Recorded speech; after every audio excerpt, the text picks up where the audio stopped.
Niero.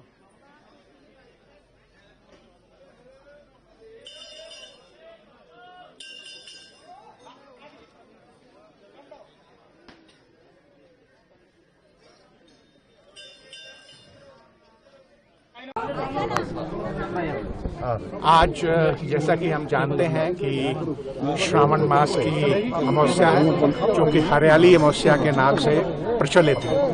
तो परंपरागत प्रत्येक वर्ष की तरह छड़ी मुबारक, जो कि शिव और शक्ति का प्रतीक है, उसको लेकर हम दशनामी अखाड़ा से इस ऐतिहासिक मंदिर शंकराचार्य जी के मंदिर में आए और यहाँ हमने पूजन किया, रुद्राभिषेक किया, छड़ियों का पूजन हुआ, उसके बाद ध्वजा का पूजन हुआ। अब ध्वजा का आरोहण होगा, ध्वजा को चढ़ाया जाएगा। तो ये जो मंदिर है शंकराचार्य जी का, ये अति प्राचीन मंदिर है, ऐतिहासिक मंदिर हम इसको कह सकते हैं। इतिहासकारों का मत है कि ये मंदिर राजा सांदीमन ने बनाया है, जो कि उनका जो 65 वर्ष का शासन काल था वो ईसा पूर्व 2936 से लेकर 2564 तक था। ये उनके द्वारा बनाया हुआ है मंदिर। और कहते हैं कि जब ये मंदिर बना तो यहाँ स्वर्ण और रजत की अंदर प्रतिमाएं थी।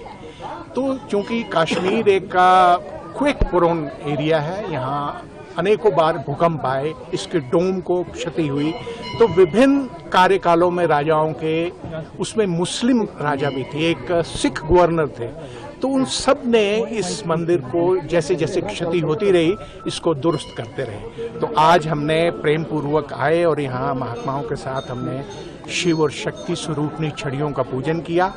और कल परंपरागत हम द्वितीया का दिन है, श्रावण शुक्ल पक्ष द्वितीया का दिन है, और कल हम पवित्र छड़ी मुबारक को लेकर हरि पर्वत स्थित शारिका भवानी मंदिर में जाएंगे और वहाँ पूजा।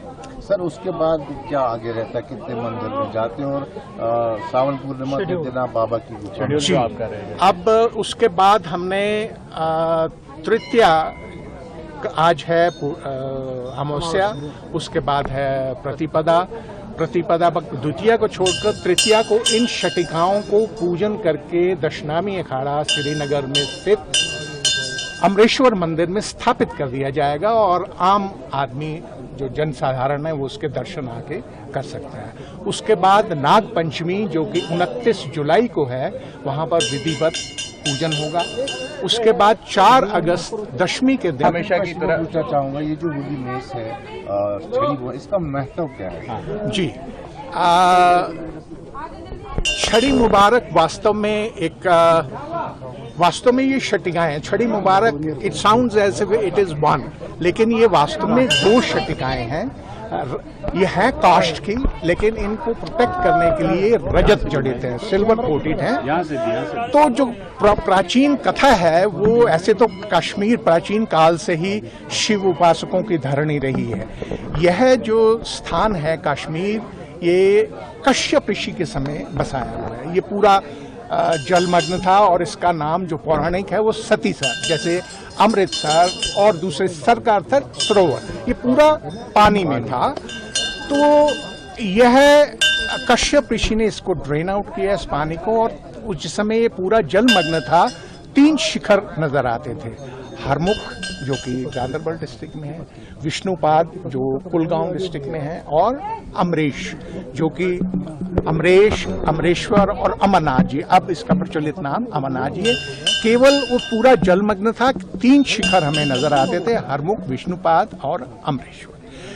तो ऐसा जो हमारे पौराणिक कथाएं हैं उनके अनुसार, जब माता पार्वती ने भगवान शिव से आग्रह किया कि मुझे वो कथा कहें जिसको सुनने से सभी प्राणी जीव जन्म और मृत्यु का जो चक्र है, जो cycle of life and death है, उससे वो मुक्त हो जाए, तो वो भगवान शिव ने उस पवित्र गुफा में, जहां हम अब 9 अगस्त को रक्षाबंधन के दिन और श्रावण पूर्णिमा के दिन जाकर पूजन करेंगे, वहां पर उन्होंने वो अमर कथा उस देवी को कही। और जैसा मैं अभी चिंतन कर रहा था, आपको कह रहा था कि कश्यप ऋषि का बसा हुआ ये सतीसर और कश्मीर, तो जो भृंगिश ऋषि थे, भृंगिश ऋषि, ऐसा कहा जा सकता है कि संभवतः वो पहले व्यक्ति थे जिन्होंने उस पवित्र गुफा में बनने वाले शिवजी के स्वरूप, जो कि हिमलिंग के रूप में विद्यमान रहता है, उसके दर्शन किए और फिर वो रहस्यमय कथा और उस दर्शन का वृत्तांत अन्य लोगों को कहा और तब से इस यात्रा का प्रचलन हुआ। तो जो मेरी जानकारी है उसमें ये मार्तंड के जो पुरोहित हैं वो कहते हैं कि कश्मीर में जब वो युवा थे, जैसे अभी 70-80 साल का कोई व्यक्ति है, वो कहता है जब मैं युवा था तो मार्तंड में 13-14 डिग्री से ज्यादा तापमान नहीं होता है और इतनी वहां बर्फ होती थी मार्ग में कि 50, 100, 200, 400 लोग आते थे। देश के विभिन्न हिस्सों से लोग आते थे मार्तंड तीर्थ में पुरोहितों को लेकर, कुछ साधन खाने पीने का लेकर वो यात्रा किया करते थे।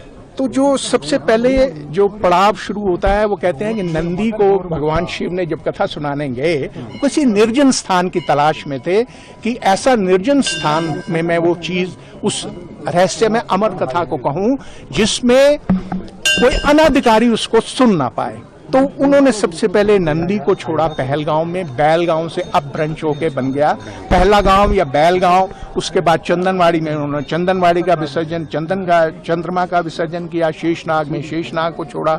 जो पंचतरणी उन्होंने जटाओं में उनके विराजती है उसको वहां छोड़ा और अंततः उस गुफा में वो पहुंचे।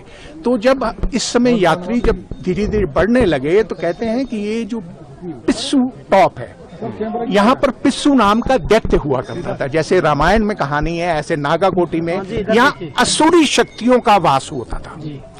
तो यहाँ पर जो यात्री जाया करते थे, जैसे रामायण में कहते हैं कि जब भगवान रामचंद्र यज्ञ हवन किया करते थे तो असुरी शक्तियां जो असुर हैं वो उसमें बाधा डालते थे ना करने के लिए, उसमें कोई ना विघ्न का प्रयास करते। तो ठीक इसी तरह से जो पिस्सू नाम का दैत्य उस पिस्सू घाटी में निवास करता था और जो नागाकोटी में असुरी शक्तियां थी वो इस तीर्थ यात्रियों को बाधा यात्रा में पैदा करते थे।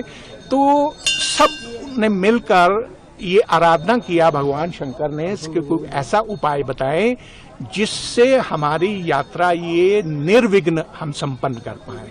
तो ये दो शटिकाएं जो शिव और शक्ति का प्रतीक है, उनका स्वरूप है। हम पूजन करके उनको इस तरह से चलते हैं कि वो मार्ग प्रदर्शित करेंगे, वो लीड करेंगे यात्रा को और महात्मा और दूसरे जो अन्य साधुगण या और जो तीर्थ यात्री हैं वो उसके पीछे पीछे चलेंगे।